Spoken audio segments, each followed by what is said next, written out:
जय हिंद। आज के इस वीडियो में हम लोग पावर फैक्टर के बारे में जानेंगे कि पावर फैक्टर क्या होता है। एक बहुत ही बेसिक टर्म है और अक्सर एग्ज़ाम में, इंटरव्यू में ये चीज़ें पूछ ली जाती है कि पावर फैक्टर क्या होता है, तो आप कंफ्यूज हो जाते हैं। पूरी वीडियो को ध्यानपूर्वक आप देख लेते हैं तो यह चीज़ अब आपको जीवन में कभी नहीं भूलेगा, पक्का यह कभी नहीं भूलेगा। और आप किसी भी व्यक्ति को अगर आपसे कोई पूछता है तो आप उसको इतने आसानी से समझा देंगे कि फिर वो भी कभी नहीं भूलेगा। पूरी वीडियो को ध्यानपूर्वक देखिएगा, दोस्तों के साथ अभी इस वीडियो को शेयर कर दीजिए जिससे उनको भी यह पावर फैक्टर जो चीज़ है यह उनको समझ में आ जाए। मैं बहुत ज़्यादा डीप में नहीं जाऊंगा, लेकिन ऐसा आपको बता दूंगा ताकि आपको डीप में आप उस चीज़ को समझा सकें। देखिए, पहले आप समझ लीजिए कि यह एक ग्लास है और यह अक्सर एग्जाम्पल इसको दिया जाता है पावर फैक्टर के रिले। देखिए, यह ग्लास है, इसमें क्या भरा हुआ है? बियर भरी हुई है, ठीक है, बियर भरी हुई है। तो जब आप ग्लास में बियर भरते हैं तो क्या होता है कि उसमें झाग आ जाती है, ठीक है। तो बस वही चीज़ यहाँ पर है। देखिए, इस पूरे ग्लास में इतने हिस्से में क्या भरा हुआ है? बियर भरी हुई है और इतने हिस्से में क्या भरा हुआ है? झाग भरा हुआ है। मतलब ये हिस्सा जो है झाग का है और ये पूरा हिस्सा बियर का है। तो बस यहाँ पर ये चीज़ समझ लीजिए कि यहाँ से लेकर के यहाँ तक ये जो पूरा ग्लास है, पूरा झाग को जोड़ करके पूरा का पूरा जो है यह अपरेंट पावर कहलाता है। उसके बाद ये जो इतना हिस्सा है, जितना झाग वाला हिस्सा है, इसको रिएक्टिव पावर कहते हैं, ठीक है। अभी मैं आपको सब चीज़ समझा देता हूँ स्पष्ट रूप से। और जो हिस्सा बियर का है वह जो है हमारा रियल पावर है, ठीक है। अब आइए इसको समझते हैं हम पावर फैक्टर की भाषा में। ये तो आपको समझ में आ गया। देखिए, जो पावर फैक्टर होता है वो आपका लॉस होता है, नुकसान। मतलब आपने जो बिजली ली, मतलब पावर हाउस से, जहाँ से भी बिजली जो आपने ली उसमें से कुछ चीज़ आपका नुकसान हो जाती है, बिजली। तो जो नुकसान हो जाती है वही आपका पावर फैक्टर होता है। आप ये समझ लीजिए, मान लीजिए कि आपको 100 रुपये मिले, लेकिन एक्चुअल में आपको मिले, मतलब इस 100 रुपये में से ये कहा गया कि आपको 20 रुपये का बट्टा देना पड़ेगा, ठीक है। आप समझिए, 100 रुपये आपको लेने के लिए 20 रुपया उसको मान लीजिए कमीशन देना पड़ेगा। तो ये जो कमीशन है ना, ये 20 रुपये का, यही पावर फैक्टर है। मतलब एक्चुअल में आपको मिले कितने? 80 रुपये ही तो मिले, 20 रुपया आपका कमीशन चला गया। तो यही 20 रुपया जो है आपका, वो कमीशन जो है वही पावर फैक्टर होता है। अब क्या है कि इस चीज़ को, मतलब जो 20 रुपये है ना, कमीशन वाला जो पैसा है, उसको आपको कम करना है। जितना आप कम कर लेंगे, बचा लेंगे, वही आपकी सेविंग हो जाएगी। और वही कहते हैं कि पावर फैक्टर कम हो गया। और अगर वही 20 रुपये जो है बढ़ गया तो आपका पावर फैक्टर का नुकसान हो गया। मतलब ये हुआ कि अगर यह 20 रुपया घट करके 15 रुपया बचा, मतलब 15 रुपया बट्टा लेने लगा, तो आपको 85 रुपये आपको मिल जाएंगे, ठीक है। अगर यह 10 रुपया लेने लगा तो आपको 90 रुपये मिल जाएंगे, ठीक है। अब आइए समझते हैं हम इसको और थोड़ा सा डिटेल में। देखिए, हमारे घरों में जो इलेक्ट्रिसिटी आती है, जो कि एसी सप्लाई होती है, उसमें 3 चीज़ें होती हैं। सबसे प्रमुख रूप से उसमें 3 चीज़ें होती हैं। पहली होती है हमारी वोल्टेज, दूसरा होता है करंट और तीसरा होता है हमारा फ्रीक्वेंसी। 3 चीज़ें मिल करके इलेक्ट्रिसिटी, हमारी जो एसी सप्लाई होती है, वो हमारे घरों में आती है। अब बात आती है कि जो एसी सप्लाई होती है, जो हमें मिलती है, उसमें जो वोल्टेज होता है, करंट होता है और जो फ्रीक्वेंसी होती है, ये तीनों चीज़ें एक ही तार में चलती हैं। मतलब मान लीजिए कि ये हमारा बल्ब है, इसको फेस ये मिल गया और न्यूट्रल ये मिल गया, ठीक है। तो अब इसमें क्या है कि इस बल्ब को जलने के लिए आपको क्या चाहिए होगा? वोल्टेज चाहिए होगा और करंट चाहिए होगा। 2 चीज़ें आपको चाहिए होंगी, वोल्टेज और करंट। अब क्या है कि ये जो तार, मतलब बल्ब को जलाने के लिए जो तार होता है, उसमें ऐसा तो है नहीं कि वोल्टेज को ले जाने के लिए अलग तार होता है, करंट को ले जाने के लिए अलग तार होता है। दोनों के लिए एक ही तार होता है। एक ही तार में वोल्टेज भी जाता है और करंट भी जाता है। अलग अलग तार से नहीं जाता है, एक ही तार में दोनों चीज़ें जाती हैं। कुल मिलाकर के बात ये हुई कि करंट और वोल्टेज का जो रास्ता होता है वो एक ही होता है किसी उपकरण में सप्लाई को पहुंचाने के लिए, एक ही तरह से।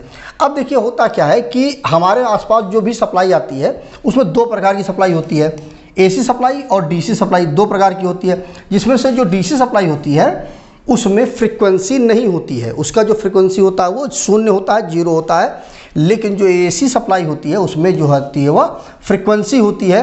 और इंडिया में फ्रीक्वेंसी कितनी है? 50 हर्ट्ज की फ्रीक्वेंसी है। मतलब ये हुआ कि 50 हर्ट्ज, मतलब इसको आप समझिए यहाँ से ले करके ये यहाँ तक ये 1 हर्ट्ज हुआ, ठीक है। इसके बाद इस प्रकार से ये 2 हर्ट्ज हुआ, इस प्रकार से होगा। तो 50 बार जब ये गतिविधि होगी तो उसको हम 50 हर्ट्ज बोलेंगे। 50 हर्ट्ज का मतलब ये हो गया, ये 50 हर्ट्ज पर सेकंड है। तो 50 हर्ट्ज पर सेकंड का मतलब ये हो गया कि देखिए जब इस हिस्से में हमारी सप्लाई आएगी, मान लीजिए बल्ब आपने जला रखा है तो बल्ब आपका जल जाएगा, और जब नीचे वाले हिस्से में जब सप्लाई आएगी तो बल्ब आपका बुझ जाएगा। इसका मतलब ये हुआ। लेकिन चूंकि यह प्रक्रिया जो है वह 1 सेकंड में 50 बार होती है, तो हमारी जो नॉर्मल आंखें हैं वो इस चीज़ को समझ नहीं पाती हैं, इसीलिए हम ये नहीं जान पाते हैं कि बल्ब जल रहा है या बुझ रहा है। लेकिन एक्चुअल में बल्ब जल रहा बुझ रहा होता है। तो यह जो प्रक्रिया है ना, ये 50 बार पॉजिटिव में 50 बार नेगेटिव में होता है, मतलब 50 बार बल्ब जलता है, 50 बार बुझता है। तो यह चीज़ जो होती है हमारी वो फ्रीक्वेंसी होती है। इसको आप एक एग्जांपल में समझ सकते हैं, मतलब जैसे कि VFD को आप जानते होंगे, वेरिएबल फ्रीक्वेंसी ड्राइव। उसमें क्या होता है कि यदि आप VFD में 20 हर्ट्ज पर यदि आप उसको सेट कर दें VFD को, तो क्या होगा कि 20 बार जब बल्ब जलेगा बुझेगा तो आपको समझ में आ जाएगा कि बल्ब जल रहा है बुझ रहा है, वो चीज़ आपको समझ में आएगी। उसको यदि आप प्रैक्टिकल करना चाहें तो इस प्रकार कर सकते हैं। नॉर्मली इसको CRO से किया जाता है, तो उससे आपको समझ में आ जाएगा। तो ये हमारी AC सप्लाई होती है और इसको हम फ्रीक्वेंसी बोलते हैं। मतलब 50 बार जो बल्ब है हमारा जलेगा और 50 बार बुझेगा। किसी भी इलेक्ट्रिकल सिस्टम में वोल्टेज और करंट दोनों ही महत्वपूर्ण होता है। ऐसा नहीं है कि वोल्टेज कम महत्वपूर्ण है करंट ज़्यादा महत्वपूर्ण है, या करंट कम महत्वपूर्ण है वोल्टेज ज़्यादा महत्वपूर्ण है, ऐसा नहीं है। दोनों चीज़ें बराबर महत्व रखती हैं। दोनों में से ना कोई ज़्यादा है और ना ही कोई कम है। अगर इसमें से कोई भी एक चीज़ मिस होती है तो वह उपकरण जो है वह काम नहीं करेगा।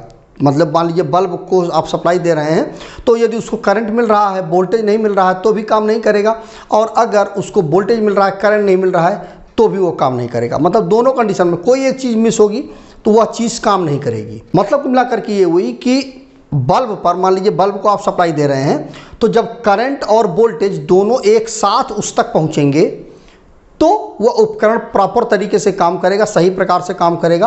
और अगर उसको करंट और वोल्टेज एक साथ नहीं मिलेंगे तो वह उपकरण सही से काम नहीं करेगा। मतलब यहाँ पर समझ लीजिए इस चीज़ को। ये देखिए, ये जो है हमारा रेड वाला जो है ये हमारा वोल्टेज है, और ये ब्लू वाला जो है हमारा वो करंट है। तो इस प्रकार से जहाँ से वोल्टेज चले वहीं से करंट चले, और जहाँ पर वोल्टेज पहुँचे वहीं पर करंट पहुँचे। मतलब एक साथ दोनों चीज़ें चलें और एक साथ जहाँ पर पहुँचना है वहाँ पर पहुँचे। तो इस चीज़ को हम क्या कहते हैं? पावर फैक्टर, और भी गुड पावर फैक्टर। मतलब जब करंट और वोल्टेज किसी उपकरण पर एक साथ पहुँचे, करंट पहुँचे और वोल्टेज पहुँचे, दोनों एक साथ पहुँचे, उस कंडीशन को हम power factor, good power factor बोलेंगे। मतलब सबसे अच्छा पावर फैक्टर वही हुआ, करंट और वोल्टेज एक साथ पहुंच रहे हैं।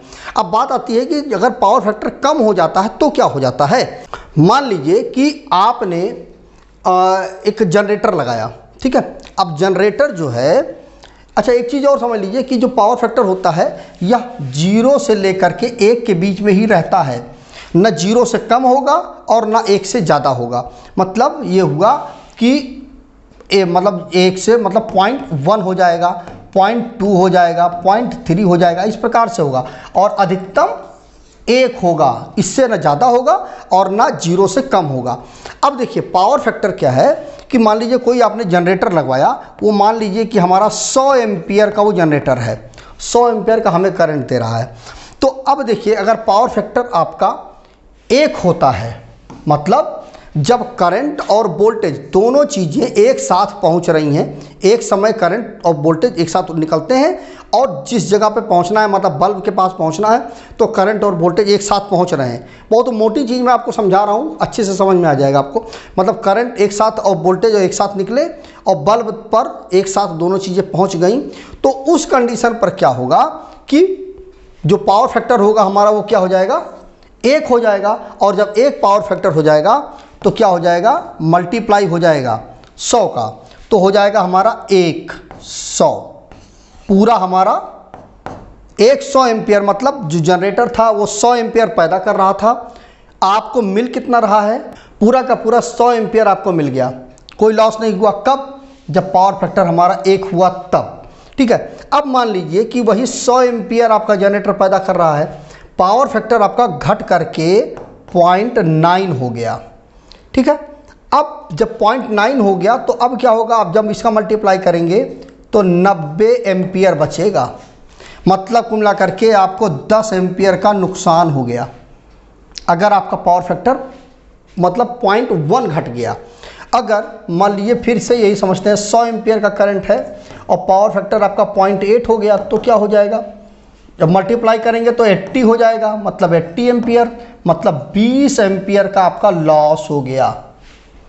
आपका जनरेटर जो तेल खा रहा है, जो तेल उसमें खपत हो रही है, वो तो 100 एम्पियर के बराबर ही खपत हो रहा है, लेकिन एक्चुअल में उसकी जो करंट है, उसका जो आप खपत मतलब कंज्यूम कर पा रहे हैं वो कितना, 80 एम्पियर ही कंज्यूम कर पाएंगे। 20 एम्पियर आपका लॉस में चला जाएगा। अगर यही पावर फैक्टर आपका मान लीजिए 100 एम्पियर का है, 0.7 कर दिया आपने, तो क्या हो जाएगा, 70 एम्पियर ही बचेगा। मतलब ये हुआ कि 30 एम्पियर का आपका नुकसान हो गया। तो देखिए कितना फर्क पड़ जाता है। अगर यही पावर फैक्टर आपका 100 एम्पियर है, अगर 0.5 हो गया तो 50 एम्पियर हो गया, मतलब 50 एम्पियर का आपका लॉस हो जाएगा और 50 एम्पियर ही आप कंज्यूम कर पाएंगे। कुल मिला करके देखिए 50% का आपका नुकसान हो गया। जो जनरेटर है वो बिजली मतलब पैदा करने के लिए जो डीजल मान लीजिए खा रहा है, वो तो पूरा का पूरा 100 एम्पियर के बराबर ही खाएगा, लेकिन आपको मिलेगा कितना, 50 एम्पियर ही मिलेगा, तो आपका 50% का नुकसान हो जाएगा। तो यह चीज़ जो है, पावर फैक्टर जो है, बहुत बहुत बड़ी टर्म है। और यह जो लॉस होता है ये बहुत बड़ा लॉस होता है। अगर 10% का ही लॉस होता है तो बहुत बड़ा लॉस होता है। अच्छा, ये चीज़ समझिए कि जब पावर फैक्टर, ये तो हो गई जनरेटर की बात, ठीक है। अब मान लीजिए कि आपके घर में जो उपकरण लगे हुए हैं वो 100 एम्पियर के ही लगे हुए हैं। जो भी चीज़ें आपके घर का, जो भी मतलब उपकरण जो लगे हुए हैं, वो सारे के सारे जब चलते हैं तो 100 एम्पियर का ही करंट मतलब उसमें कंज्यूम होता है। अब आपका क्या हुआ कि पावर फैक्टर डाउन हो गया है, तो पावर फैक्टर जब डाउन हो गया और 0.5 हो गया पावर फैक्टर, तो उस कंडीशन पर देखिए आपको मिलेगा कितना, मिलेगा आपको 50 एम्पियर का ही करंट। लेकिन घर के जो उपकरण हैं वो कितनी खपत करेंगे, वो पूरा का पूरा 100 एम्पियर की खपत करेंगे, लेकिन एक्चुअल में आपको मिलेगा कितना, 50 एम्पियर मिलेगा। तो अब बात आती है कि जो 50 एम्पियर ही मिल पाएगा और खपत कितनी है 100 एम्पियर की, तो लोड कहाँ पड़ेगा, मतलब किसके ऊपर दबाव पड़ेगा, इंजन के ऊपर दबाव पड़ेगा। और इंजन के ऊपर जब दबाव पड़ेगा तो इंजन आपका जल्दी खराब हो जाएगा, क्योंकि उसके ऊपर मतलब 50 एम्पियर का तो लॉस ही हो गया। अब इंजन पर दबाव पड़ेगा तो वो 50 एम्पियर की और वो आपूर्ति करेगा, तो क्या हो जाएगा, तब जा कर के घर की जो ज़रूरत है वो पूरी हो पाएगी। क्योंकि जैसे पंखा है, ऐसा तो है नहीं कि जब पंखा मान लीजिए पावर फैक्टर आपने कह दिया कि भैया पावर फैक्टर मेरा डाउन हो गया है तो थोड़ा सा आप इसको करंट कम ले लो, ऐसा तो करेगा नहीं। पंखा आपने स्विच दबाया तो वो जितना उसको करंट लेना है वो तो करंट लेगा ही लेगा, कम तो करेगा नहीं, चाहे आपका पावर फैक्टर बढ़े अथवा घटे, उससे उसको कोई मतलब नहीं है।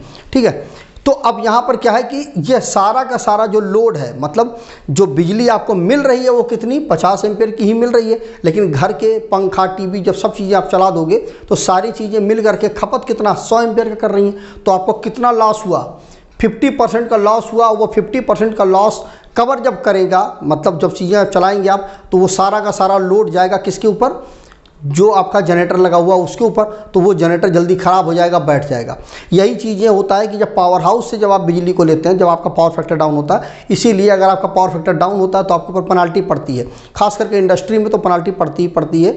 उसमें क्या होता है कि अगर पावर फैक्टर डाउन होता है, 0.99 से डाउन होता है, कम होता है, तो जितना ही ज़्यादा कम होगा उतना ज़्यादा उनके ऊपर पेनल्टी डाली जाती है, क्योंकि जहाँ पर बिजली पैदा हो रही है वहाँ पर लोड पड़ता है, उसकी वजह से बहुत ज़्यादा नुकसान होता है। वहाँ पर जो लगी हुई टरबाइन है या जो भी चीज़ें लगी हुई हैं उनके ऊपर बहुत ज़्यादा प्रभाव पड़ता है, वो ख़राब हो जाते हैं।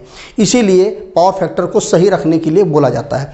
तो ये हो गया पावर फैक्टर, मतलब ये हुआ कि जब करंट और वोल्टेज एक साथ निकलेंगी और एक साथ जिस उपकरण को चलाना है, मान लीजिए पंखे को चलाना है, तो पंखे का पर वोल्टेज और करंट एक साथ पहुँचे तो पावर फैक्टर एकदम बढ़िया रहेगा, कोई दिक्कत नहीं आएगी। अब बात आती है कि ये तो बात हुई कि जब बिजली, जब मतलब जनरेटर जब चलाया गया या पावर हाउस से जो बिजली आई उसमें करंट और वोल्टेज तो साथ ही चलते हैं, फिर ये गड़बड़ा कहाँ जाता है बीच में कि करंट पहले, मतलब करंट और वोल्टेज मतलब आगे पीछे जब हो जाएंगे तभी पावर फैक्टर ख़राब होगा। तो फिर ये आगे पीछे क्यों हो जाते हैं, क्या कारण होता है, आइए समझते हैं। देखिए, इस चीज़ को समझने के लिए आप समझिए कि जो करंट और वोल्टेज होता है जब वो एक साथ चलते हैं तो पावर फैक्टर एकदम सही होता है, और जब करंट और वोल्टेज एक साथ नहीं चल रहे होते हैं तभी पावर फैक्टर जो है हमारा वह खराब होता है। तो उसको समझने के लिए आप समझिए कि जो लोड होता है, जो भी चीज़ें हम चलाते हैं, जब इलेक्ट्रिसिटी आपके घर में आई या फैक्ट्रियों में आई तो वहाँ पर जो उपकरण लगे होते हैं उनमें 3 प्रकार की चीज़ें लगी हुई होती हैं, ठीक है, जिसमें से उनको हम बोलते हैं लोड। तो वो लोड जो है वो 3 प्रकार के लोड होते हैं। अब ये कौन कौन से लोड होते हैं वो समझ लीजिए। पहला होता है इलेक्ट्रिकल में रेजिस्टिव लोड, और जो है इंडक्टिव लोड, और तीसरा होता है हमारा कैपेसिटिव लोड। अब इसमें क्या होता है, देखिए, जब रेजिस्टिव लोड होता है तो रेजिस्टिव लोड का मतलब ये होता है कि ऐसा लोड जिसमें आप जब सप्लाई दें तो जिस, मतलब मान लीजिए जिस चीज़ में आपने सप्लाई दिया वह चीज़ गर्म हो करके लाल हो जाए तो वह रेजिस्टिव लोड के अंतर्गत आएगा। जैसे कि हमारा प्रेस हो गया, जैसे कि हीटर हो गया, ठीक है, तो ये चीज़ें, जैसे कि आपका 100 वाट का बल्ब हो गया, ये जो है रेजिस्टिव लोड के अंतर्गत आता है। इसमें क्या होता है कि कोई भी नुकसान नहीं होता, इसमें करंट और वोल्टेज एक साथ चलते हैं और एक साथ पहुंचते हैं, ये रेजिस्टिव लोड है। देखिए इसमें, देखिए करंट और वोल्टेज, रेड वाला जो है हमारा वो वोल्टेज है और जो काला वाला है वो करंट है। तो देखिए करंट और वोल्टेज एक साथ निकले और एक साथ यहाँ पर पहुँच गए, तो इसमें कोई भी लॉस नहीं होता है, करंट और वोल्टेज दोनों एक साथ चलते हैं। क्योंकि मान लीजिए पंखा है, उसको चलाने के लिए आपको करंट और वोल्टेज को मतलब वहाँ पर पहुँचे और एक साथ पहुँचे तभी पंखा आपका चल पाएगा सही तरीके से। अब यहाँ पर रेजिस्टिव लोड है तो क्या हो जाएगा कि मान लीजिए हीटर है तो उसमें क्या है कि करंट और वोल्टेज निकला और सीधे एक ही, मतलब एक साथ दोनों चीज़ें पहुँच गई, तो इसमें कोई भी लॉस नहीं होता है। दूसरा होता है हमारा इंडक्टिव लोड, और यही लोड सबसे ख़राब होता है। इसमें क्या है, वह लोड होता है जिसमें कॉइल बनी हुई होती है, वो हमारा इंडक्टिव लोड के अंतर्गत आता है। जैसे कि पंखा हो गया, मोटर हो गया, मतलब ये हुआ कि जहाँ पर भी कॉइल बना दी जाती है वह इंडक्टिव लोड के अंतर्गत आता है। अब उसमें क्या होता है कि उसमें जो करंट होती है वो पीछे हो जाती है और वोल्टेज जो होता है वो आगे हो जाता है। यहाँ पर देखिए लाल वाला जो है हमारा वो वोल्टेज है और नीला वाला जो है हमारा वो करंट है। तो देखिए नीला जो करंट है वो देखिए यहाँ पर, ये समझिए, ये देखिए, ये जो होता है नेगेटिव होता है और ये पॉजिटिव होता है। तो देखिए करंट कहाँ से शुरू हो रही है, यहाँ नेगेटिव से शुरू हो रही है नीचे से, और वोल्टेज जो देखिए पॉजिटिव से शुरू हो रहा है। तो पहले क्या है कि यहाँ पर देखिए, ये देखिए पहले वोल्टेज पहुँच रही है, बाद में जो है आपकी करंट पहुँच रही है। तो कुल मिलाकर के बात यहाँ पर ये हुई कि जब वोल्टेज पहले पहुँच जाए और करंट बाद में पहुँचे, मतलब करंट पीछे हो जाती है, वोल्टेज आगे हो जाता है, वो हमारा इंडक्टिव लोड होता है और इसी में हमारा नुकसान होता है। ठीक है, जब करंट और वोल्टेज एक साथ पहुँचे तो कोई दिक्कत नहीं है, लेकिन यहाँ पर क्या है कि आपका करंट जो है वो बाद में पहुँचेगी, वोल्टेज पहले पहुँचेगा। मान लीजिए पंखे को आप सप्लाई दे रहे हैं तो उस पंखे में क्या होता है कि वोल्टेज पहले पहुँच जाती है और करंट बाद में पहुँचता है, इसीलिए वह इंडक्टिव लोड होता है और इसी वजह से उसमें नुकसान होता है। इसमें पावर फैक्टर जो हमारा वो कम हो जाता है। अब ये पूरा का पूरा टर्म जो है बहुत लंबा वीडियो बन जाएगा। अगर आप कहेंगे कि कैसे आखिर आगे पीछे होता है, उसको भी मैं वीडियो बना करके आपको समझा दूंगा। फिलहाल आप समझिए कि इसमें जो इंडक्टिव लोड होता है उसमें करंट पीछे हो जाती है और वोल्टेज जो हमारा आगे हो जाता है, जिसकी वजह से हमारा पावर फैक्टर जो होता है वो कम हो जाता है। अब इसके बाद बात आती है हमारी जो कैपेसिटिव लोड होता है वो क्या होता है। तो देखिए कैपेसिटिव लोड सिंपल एक चीज़ समझ लीजिए, जैसे जो सिंक्रोनस मोटर होती है या कैपेसिटर होता है, ये हमारा कैपेसिटिव लोड के अंतर्गत आता है। इसमें क्या होता है कि करंट आगे चलती है और वोल्टेज आपका पीछे चल जाता है। मतलब मिला करके जो इंडक्टिव लोड में जो लॉस होता है, इसमें क्या हुआ, करंट पीछे हो गई ना। जब इंडक्टिव लोड होगा तो करंट पीछे हो गई, और इसमें देखिए जो आपका कैपेसिटिव लोड लगाओगे तो क्या हो जाएगा, यह करंट को लीड करा देगा। इसमें क्या है, करंट लैग करती है, लैग मतलब पीछे चलती है। तो उस लैग को पूरा करने के लिए करंट को ये आगे कर देता है। मतलब जितना करंट पीछे होती है इंडक्टिव लोड में, जब कैपेसिटिव लोड लगाते हैं हम तो करंट को उतना ही वो आगे कर देता है। मतलब रेजिस्टिव वाली स्थिति लाने की कोशिश करता है कि करंट और वोल्टेज दोनों एक साथ चले और एक साथ पहुँचे। तो देखिए यहाँ पर क्या है कि जब आपका इंडक्टिव लोड होगा तो करंट पीछे हो जाएगी, तो जितना करंट उसमें पीछे होगी कैपेसिटिव लोड लगाने के बाद उतना ही करंट आगे कर देगा कैपेसिटर जो है, जिसकी वजह से इसमें जो पावर फैक्टर, जो इंडक्टिव लोड में जो पावर फैक्टर कम हुआ था वह पावर फैक्टर की इसमें भरपाई हो जाती है। मतलब जितना करंट को नुकसान हुआ, करंट पीछे चली, उतना कैपेसिटिव लोड में कैपेसिटर क्या करेगा, उस करंट को आगे कर देगा। तो वह जो नुकसान है हमारा वो भर जाता है और जो पावर फैक्टर होता है वो हमारा मेंटेन हो जाता है। इसीलिए जब पावर फैक्टर कम हो जाता है, उस पावर फैक्टर को मेंटेन करने के लिए हम कैपेसिटिव लोड या कैपेसिटर या सिंक्रोनस मोटर हम लगाते हैं। तो मुझे उम्मीद है कि आपको यह चीज़ समझ में आ गया होगा कि पावर फैक्टर क्या होता है, समझ में एकदम से आ गया होगा। यदि आपके मन में फिर भी कोई डाउट बचा है, कोई कन्फ्यूजन बची है, तो उसको कमेंट करके ज़रूर पूछिएगा। और अगर आपके मन में कुछ और क्वेश्चंस हैं तो उनको भी कमेंट करिएगा। यदि आपका कमेंट अच्छा हुआ तो मैं उस पर वीडियो ज़रूर बनाऊँगा। तो आज वीडियो में बस इतना ही। जय हिंद।